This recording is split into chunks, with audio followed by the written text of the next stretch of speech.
today, the storms were pretty bad. Close to 100 damage reports just in Alabama alone, and most of that north of Interstate 20.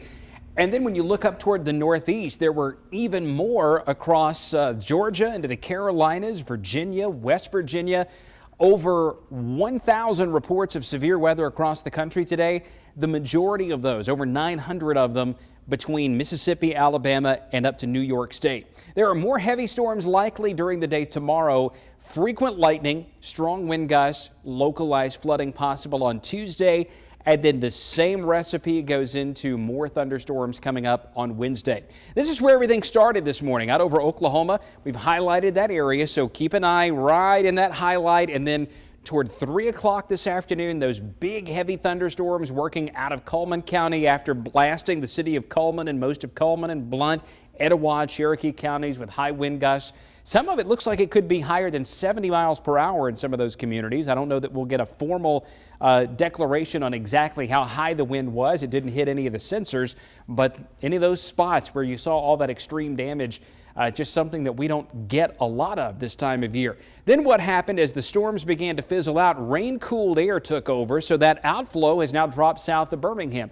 That's why it feels so much more comfortable this evening, and also why we saw most of the showers after sunset just hovering down here right along that boundary south of Clanton and Rockford. Well, south of that boundary tomorrow is where the greater risk of severe weather will be. From Birmingham northward up to Cullman, Aniana, Gadsden Center, Fort Payne, Huntsville, Decatur.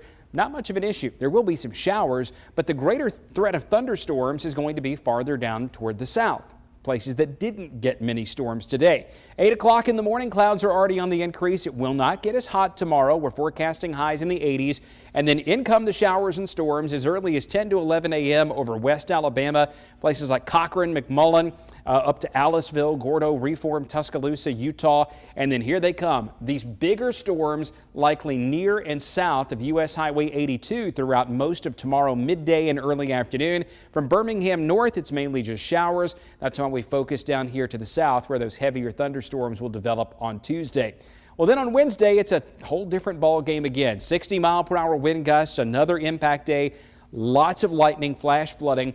You see, by not having as many storms to the north tomorrow, gives the atmosphere a chance to recover up here over North Alabama, and that's why we get more potentially severe thunderstorms. Thursday and Friday, we take the impact wording off because at some point here, you got to think these storms should help to lay down enough rain-cooled air to help knock the thunderstorm threat down some on Thursday and Friday. But where they develop, they can still be quite heavy. And even over the weekend, isolated storms hit or miss here and there.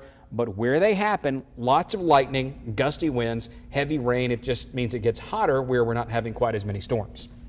Jason, switching gears, football, counting down the days now.